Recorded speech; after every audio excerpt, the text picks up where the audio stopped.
All right, here we go. One of my favorite parts of the day. Um, Open the door and see who pops in first. And everybody, I can never tell. I'm always like, oh, so and so, but I don't know. It's a rush through the doorway. Just like want to welcome everybody. I'm going to say everybody was the first one in because it's the first session of the new year, and so we're all going to be winners. We're all gonna we're all gonna say that we were first in the door. But I want to welcome you to the USDLA Free Friday webinar series. And look at that, Lance is even on camera for us. I love it. I love it. Good to see you again, sir. Um, Again, always a lovely invitation. We're very informal here on the Fridays. If you'd like to come on camera, we love to see your faces, but we totally understand if you need to remain incognito today. That's okay. But we have Michele here. I'm going to turn things over to her in just a minute, but I know she would love to engage with you. So you will have the chat. You can even unmute yourself. It's a small enough group. I think we can manage that without everybody talking over each other. So we're going to do that. But first, I do have to share just a couple of brief messages. I feel like the I have to do my little infomercial at the beginning. So here we go. We'll keep this nice and short and sweet. Alrighty. So here we go. As I said, in case you got diverted and you weren't sure where you landed, you are at the USDLA Friday webinar series. If this was not your intended location or your intended flight, stay with us because it's going to be a fun time. So just stay here anyway. I'm sure it's better than whatever other meeting you might have had.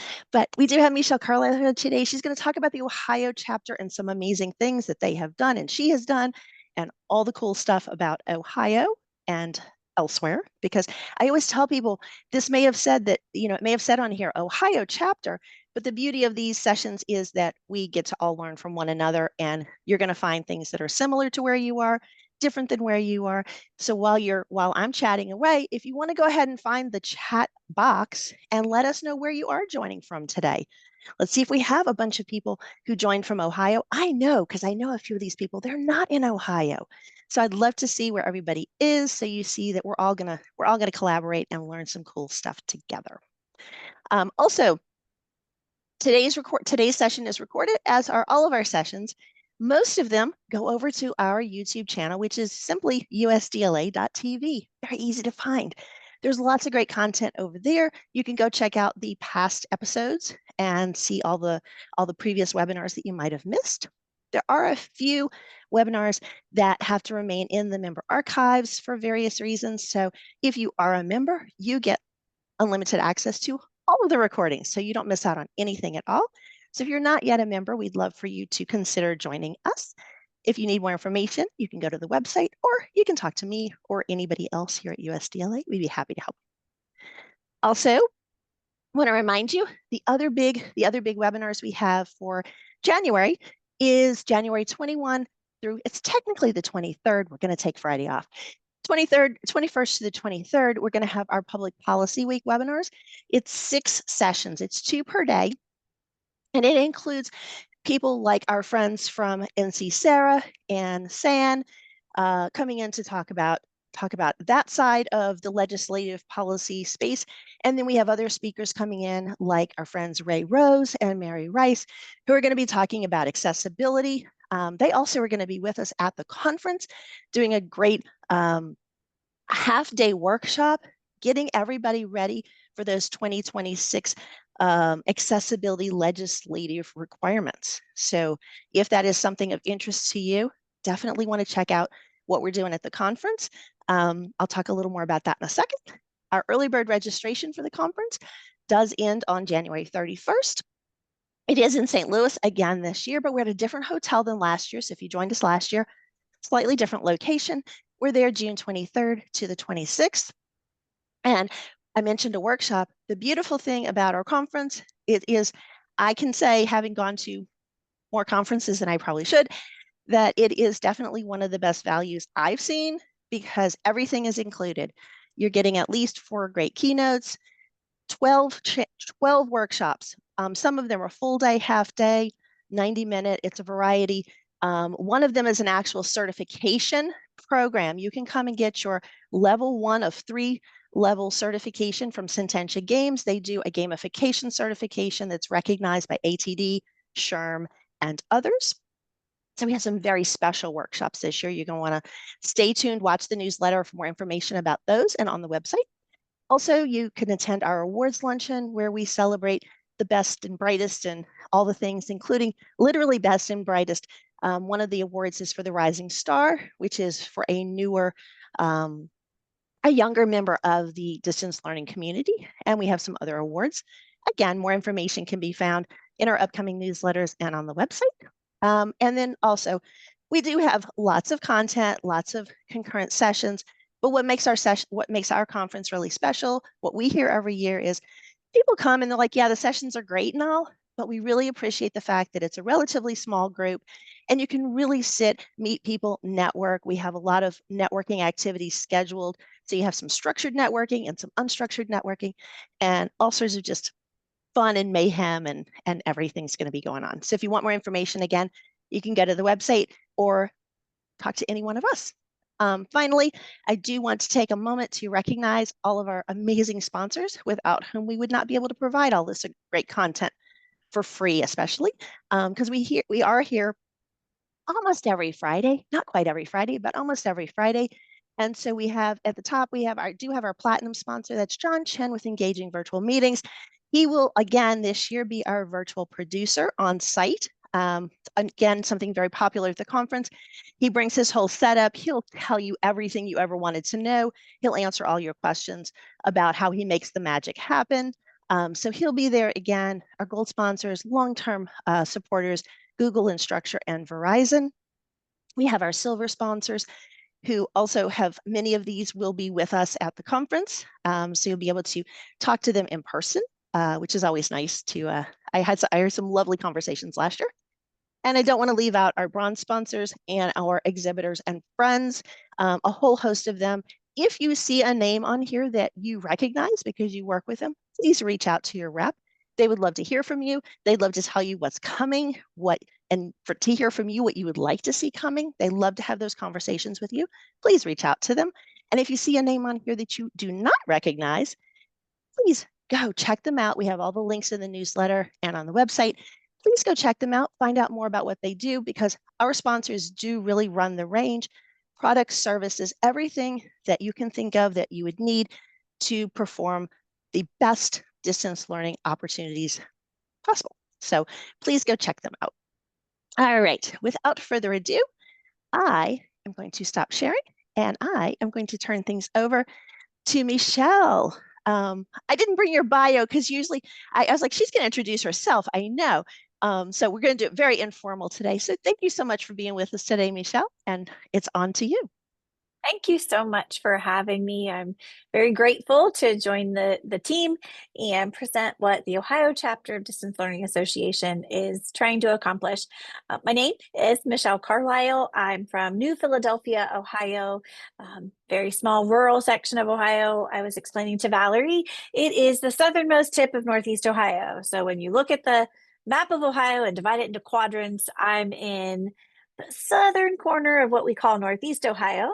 I am designated Appalachia, and I can get to 3 international airports in the same amount of time. 90 miles north to Cleveland, 89 miles east to Pittsburgh, or 120 miles west to Columbus. And you put a pin in it, and that's where I am. I am in my 28th year of education. I'm a licensed teacher in the state of Ohio, and I'm a veteran. I came to distance learning because I was an elementary teacher in a very poor rural school district, 75% free reduced lunch population, of the district K-12 population at the time was less than 1,500 students K-12. And their idea of going on a family vacation was going to the county fair. And then Ohio got tobacco money.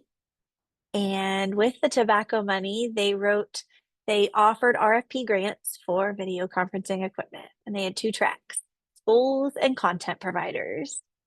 And I was an elementary teacher at the time. And we got these video conferencing units, and they were big old behemoths. And this is more than just a biography. This is a backstory.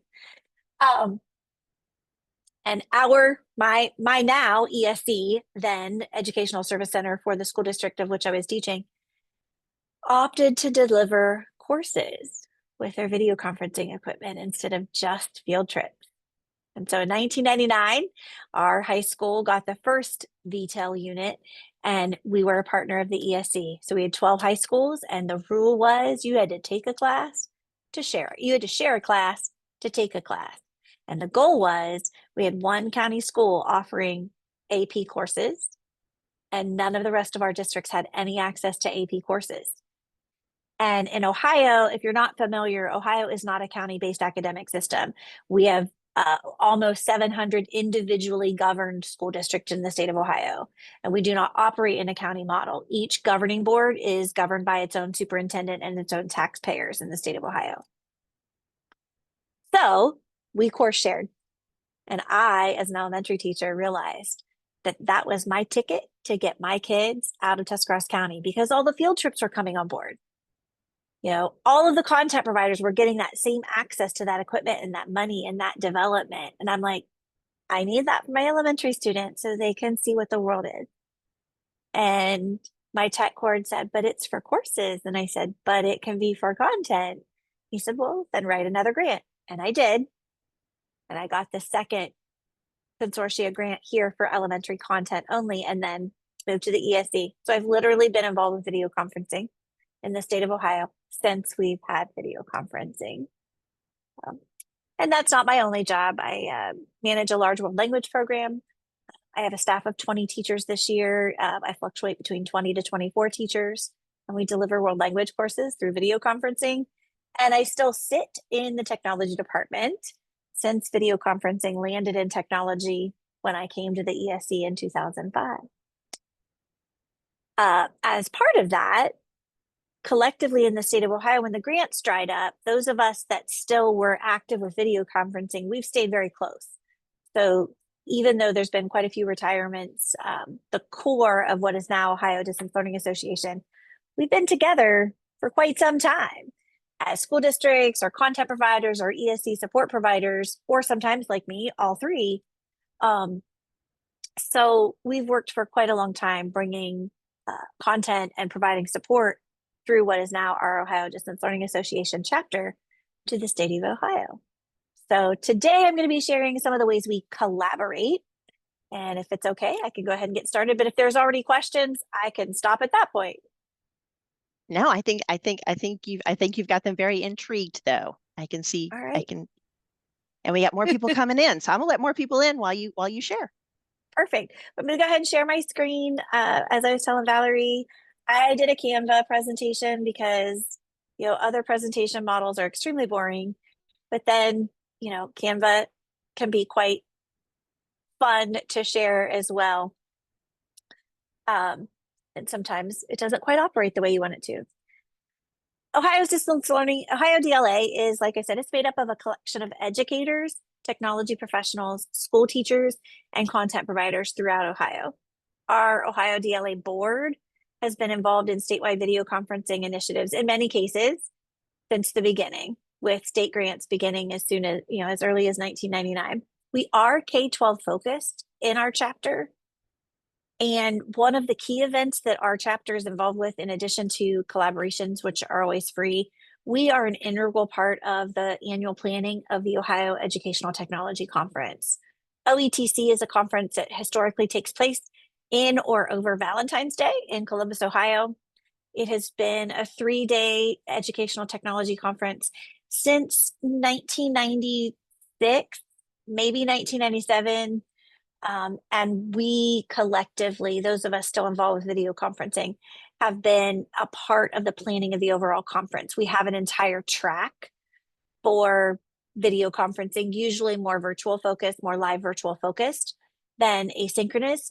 But we manage our own room schedule, our own booth schedule. And so, for example, just before this session, the DLA board and myself were confirming all of our sessions. And we have a total of 13 sessions throughout the 3 days where we're bringing content providers into the attendees and supporting them through our collective knowledge and resources to make sure that teachers today still understand there's a wealth of opportunities available virtually that don't always cost, and that we're there to provide that support to them. So we try to host free collaborations that vary in grade levels at least 7 times throughout the course of a school year. Um, our Ohio DLA chair this year is a technology director in a large city school district in Northeast Ohio who happens to be going through a new build. When I say busy, it may not cover what Paul's able to do. Myself, as I shared, I have the equivalent of a building, but I'm not a building principal, that I'm responsible for the evaluation planning, teacher training, and curriculum mapping in my day job. And our treasurer is integral at an ITC in Ohio. Those are the school district internet service providers. He, in addition to all of his duties there, he is their E-rate person. So we're busy. So sometimes our collaboration targets don't land at one a month, but we strive for 6. And so we do Monster Match. It's an October event. We focus that on grades 2, 3, and 4. Our collaborations have always started at the point where curricularly it was lining up with Ohio standards. So this particular collaboration focuses on classrooms of students writing directions for a monster they've drawn. So the writing standards land in grades 2, 3, and 4. So that tends to be how we develop where our collaboration grade levels might lie. The classrooms create groups, and then each group designs a monster, draws it, and then writes the step-by-step directions for drawing. They share only the directions with the class we partner them with. So we do Google Forms, simple, hey, I want to do a partner and I'm available on these dates and times. And then we just match one classroom to one classroom and we facilitate that. They get to experience the power of clear written directions when they share each other's class monsters live during the video conference. And if you've ever done this activity in any form with any group of students, you know that it is few and far between that they land on a very similar approximation. Now, because I'm sharing full screen, I can see I'm getting chats. I can't read the chats. So Valerie, if there's something that you need to stop me for, go ahead. I was going to say, I was going to pause when you were in between. We had a question about, do you make a distinction between online learning and video conferencing? I know language. We always have questions about this, like what do we call things and what do we? Without creating any unintended offense, I am passionately definitive. Live video conferencing is not online learning. Live video conferencing is live instruction that happens to be created and happening remotely. It is not asynchronous learning. Now, that is in the K-12 set, and I am rigorously passionate about that. Although, even after COVID and all of the things we lived through with COVID, it is still not well defined in the minds of our educators unless you're in the field. We are live instruction. We are live daily instruction. It is live virtual daily content. We do offer record for most courses. We offer daily recordings, but that is not where the learning is taking place. That is for the support of the learning after the live instruction. We want to continue to support and collectively my own teachers also incorporate online learning. They're using LMS systems to facilitate all of the classes that they coordinate, and I'll get to that at a later slide. But there's a distinct difference in the way we view it K-12 with what is online learning and what is live virtual instruction. Both have similarities, both require unique construct in order to deliver that high quality academic instruction, but they are not the same. So I hope whoever asked that question, I didn't unintentionally offend. I don't think there was, I don't, there were no little angry emojis or anything. So I think you're safe. No, this is a safe, this is always, I make sure this is a safe space every Friday. But no, it was a good question because I think we've had that conversation among one of the people you mentioned on the board at Ohio is on our advisory board, and I know he was Yes. there for some of these conversations. And there has been a lot of that, like and Yep. not just at K-12, but we've had the conversations at all the levels. Right. I work more in the corporate and adult learning space. We've had it in that space. We've had it in higher ed, that the language is still Mhm. very, very muddy. Not just about online learning, but I'd say all the terms flipped, hybrid, Yes, blended, like all the terms are so fluid and absolutely. they mean whatever. I always tell people it's like the Princess Bride. It's like that quote in the Princess Bride where they say, I don't think that word means what you think it means. Like that's how I feel like some of these Yes, terms are. It's like we might all be right, but we're not necessarily using them in the same way.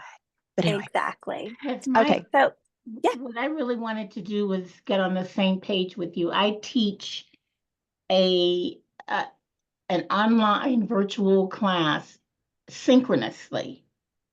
So some of my students are actually in the classroom, some of Hmm. them are not, but we're, both both sets are doing the same thing. And I just had not heard anybody refer to that as video conferencing in a while. So I really didn't know and wanted to kind Yeah, of figure out what it was you were saying. yeah, it shows my age to some degree. It shows my veteranness. Uh, that I still you'll catch me once in a while using the old acronym IVDL, Interactive Video Distance Learning.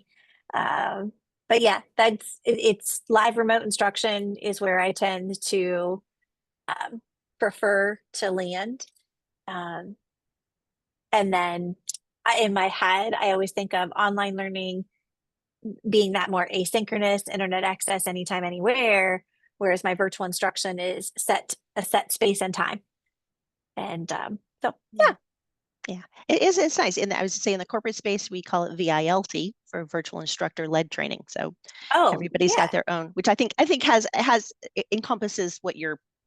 I think Yes. it encompasses how you were describing it. So Yeah. that would be definitely how we would. That would be when I teach virtual trainers. That's what we call it. We call it VILT. So there's I another like that. acronym we can throw Yeah. into the pile. All right, I like but that. thank you, Dr. Marinich.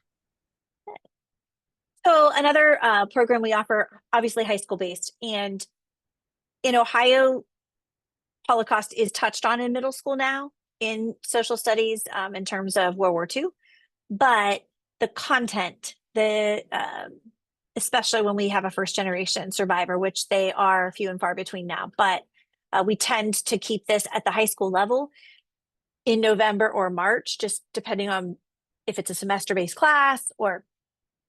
But there's a provider in outside of Cleveland called Cole Israel that still has access to Holocaust survivors and the children of survivors if the survivor themselves are not still willing or able to present. They strongly prefer an in-person option, but they do have a facilitator who travels to their home and will do Zoom with us. We do these not on an as on demand option. Instead, we will pick a date and 4 times that high school classes can sign up for during that time. Um, and so we just fewer slots, fixed times are what tends to highlight this collaboration. And we allow the survivor to drive the conversation, the presentation, and the material they're sharing. And then we just coach our teachers, um, depending on where that survivor has come from, what that survivor lived through. Um, we've had we've had this year we had 2 survivors still who had survived Auschwitz. One was middle school, 12-ish aged female, um, separated from family. The other was a younger child who reunited with most of her family. So those conversations after the fact, we allow the classroom teachers to then drive because they can be very charged. Um, I learned when doing this presentation during a, a high stakes election, you get a lot more potential for additional teacher conversation, but this is something very important, and we know that our time is limited. We did have two adult children of survivors who presented this year, so first generation survivors then presented as well.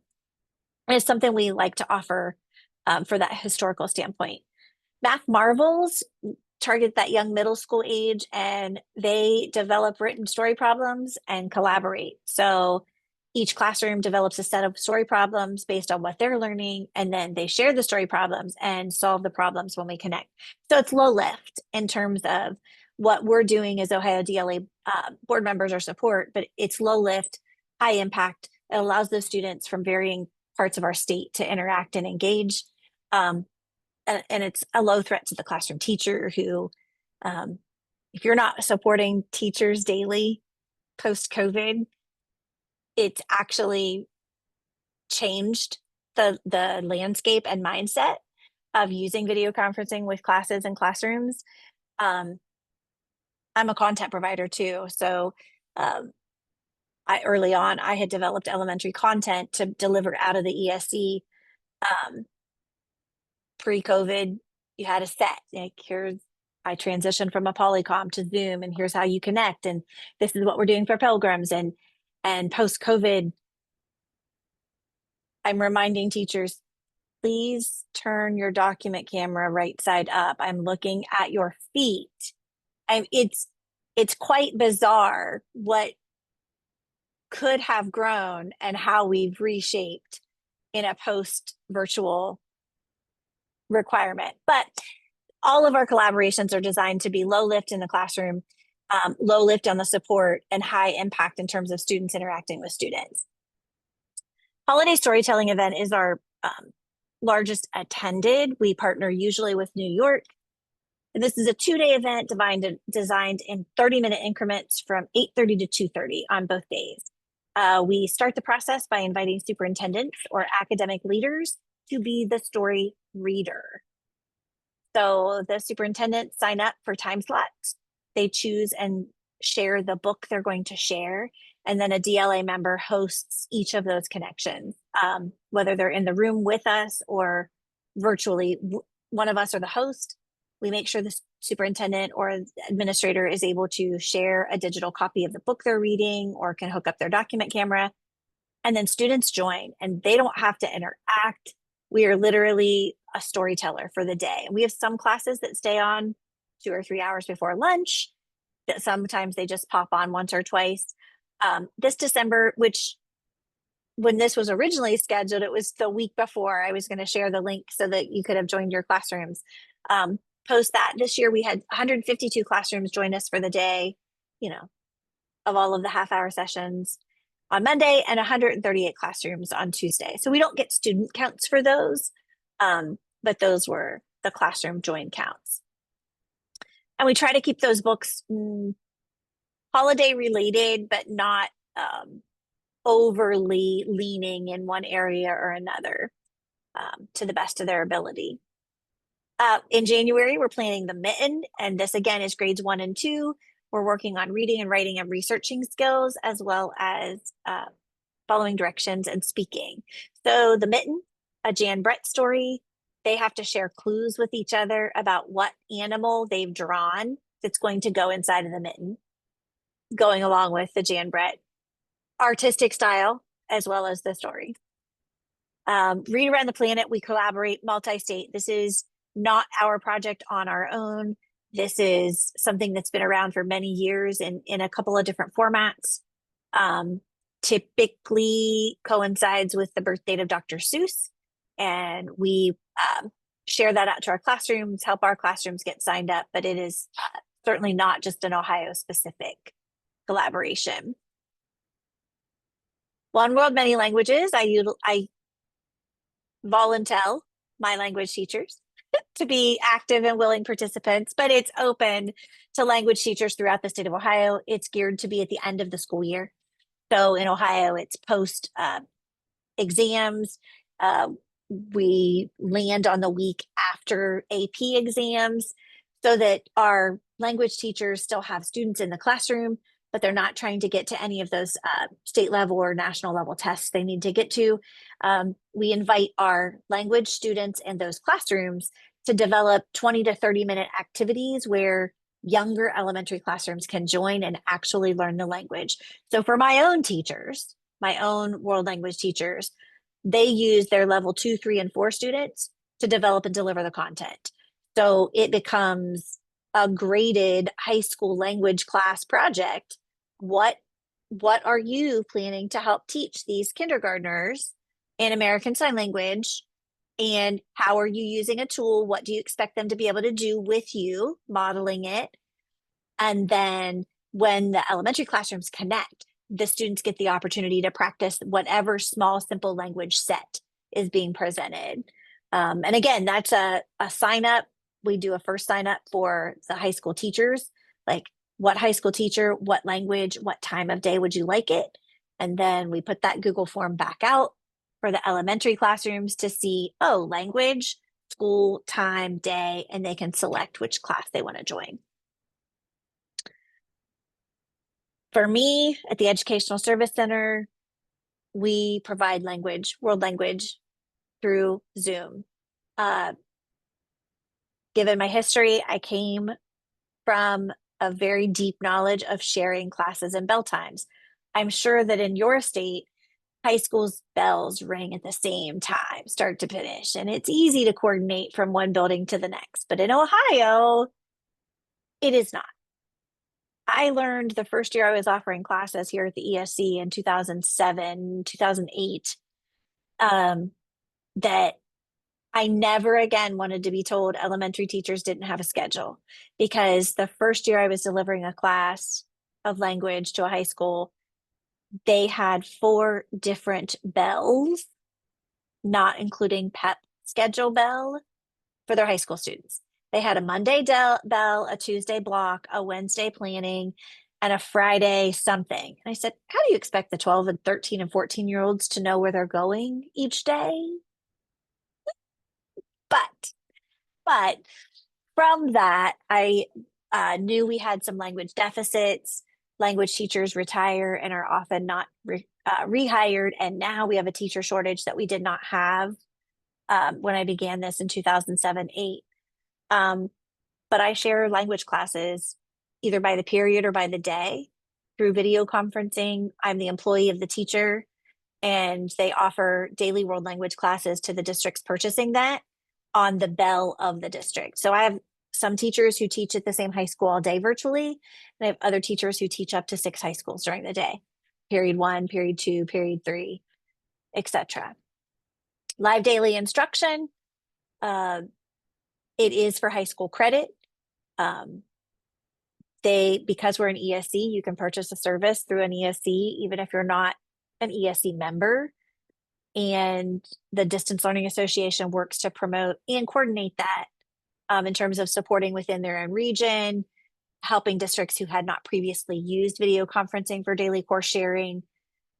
We provide support for that from the Ohio Daily standpoint. And then, of course, I have the staff and the staff connections and the ability to deliver classes. This year we have Chinese, American Sign Language, Spanish, and English language learning.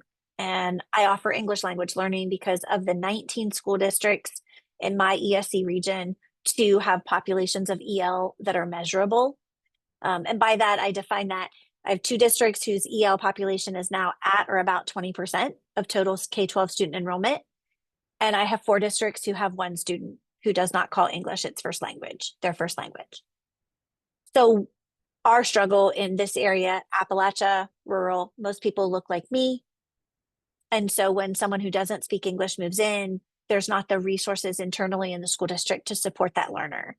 So I offer English language via Zoom so that we can maximize the time each day. Otherwise, geographically, they're in the car for an hour and a half from building to building. So that's daily language instruction and how we coordinate and share that. And I'm at the end of my slides. I'm going to stop sharing. That was far too long to be looking at slides and not just me. But that is what I have to present about Ohio Distance Learning Association today. We enjoy each other very much. We have a long-standing history, and it's very interesting to be a part of the larger network because the state chapters do things so differently. So it's always unique and interesting to be a part of that. And I'll turn it over for questions. Yes, so feel free. The chats are free. They're still free. It's 2025, but we didn't raise the prices on the chat. So feel free if you have a question, or feel free to unmute yourself. As we saw earlier, we can all do that. I just want to take a moment while people are gathering their thoughts and questions to thank you for being here and just thank all of you at Ohio because as you said, each chapter is so special and unique. That's why I love hosting these at the beginning of each month so that people can understand that each chapter has its own personality, but everybody brings something. And while you were chatting, it reminded me, I'm going to put a link to one of our YouTube videos, and I'm going to try to talk and type at the same time. One of your other board members, Lee Gamble from the Cleveland Natural History Museum. I know everybody has the same reaction when I say the name. I miss her so Lee. much. I adore Lee. But she did a wonderful session for us. It's a couple of years ago now, but it's still, I mean, Lee is timeless. So we're just going to throw it in the chat if anybody wants to go check that out. Because again, she does sessions from the Cleveland Natural History Museum. She does the virtual field trips. She retired. I know, but she lives on in the video. Let me so amazing. I'm not letting her go. I'm not. I know she's retired, but she's still there, and she's still like she's like the Bill Nye of Cleveland as far as I'm concerned. I agree. I tried to reel her back in. I know where she lives, and so we are going to revisit that conversation next year to see if she's ready to like tiptoe back in on a part-time manner. Exactly. Yeah. So I'll help you. I'll help you on that. Perfect. One. But I just popped that in the chat because if you are like me and you like the sciencey stuff, and you wanted to see somebody who has, as Michele said, she's done it for a while. We'll just say you've done it for a few years. We're veterans. Veterans. Lee likewise has done it for a long time and is never disappoints. So just a little fun for your Friday if you want to see some skeletons and a beautiful behind the scenes of what I love about the chapters too. Everybody I've worked with at all the chapters, everybody is always just ask anything. They will tell you how they did it. They will tell you what technology or this is the camera I had and this is I had a piece of paper and a pencil and this is how I MacGyvered my way out of it and whatever. So I hope that today, my goal for today is hoping that this starts a conversation. Again, don't let the word Ohio limit your thinking. Please reach out to them. We do have a number of people who are outside of the chapter's name, I'll say. We have members in some of the different chapters who may not reside in that particular state. They do allow people to sneak across the borders and play with them. So think about that too, because we don't currently have chapters in every state.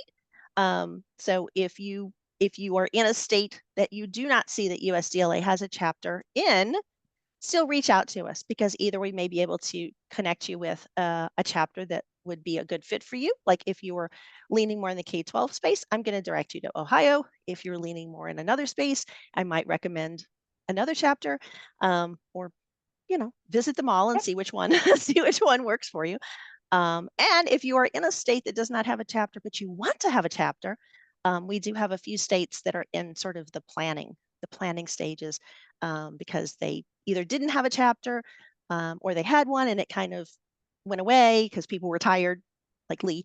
Yes. But then we find other people who want to pull it back together. So I'm taking a check over here in the chat, see if anybody popped any more questions in for you. I don't see anything at the moment. Nope. But if anybody does have any questions, and you don't have to ask your questions right this minute, can I be so bold as to say they can reach out and talk to you later? I don't want to volunteer you because you kind of have 12 jobs already. Yeah, no, it's okay. I'm gonna put my email in here. I meant to put a contact slide in and forgot, No and there's my problem. email. Thank you. So Thank you. yeah. Um, So so yeah, so definitely if you have questions, please reach out. If you want to hang on, I don't kick anybody off the lawn. I'll stop the recording in a moment because okay. that also sometimes triggers a question that somebody just was a little shy and didn't want to ask on camera. And that's okay too. Exactly. I'm okay with that. But I will take a moment before I turn the recording off just to thank everybody who attended today. Thank Michele once again for being with us and sharing about what they're doing in Ohio. I always love it. I was like writing my little calendar over here. I'm like, all the fun things that like I should check out. I'd forgotten about a couple of these. I knew about most of them, but I'd forgotten about a couple of them. So I was like, oh, gotta make a Yeah. note of that. But for those of you watching this on the YouTube channel later on, like, comment, share, you know, all the things. Tell your friends, come back again. Like I said, next thing up at the webinars will be in Public Policy Week, and that is January 21st to the 23rd. I'm going to say it's the 3 days, it's the Tuesday, Wednesday, Thursday, 6 amazing sessions. Please visit the website. I'll put the link in the chat and right now. I was going to say in a moment, but I'll right this second. I'm going to stop and copy and paste it right this second. We're going to put that over here so you can go and you can register for that if you have not already registered. Again, it ranges, the topics, they're all around policy, but some are K-12, some are higher ed. They're all over the place. We have some speakers from UNESCO.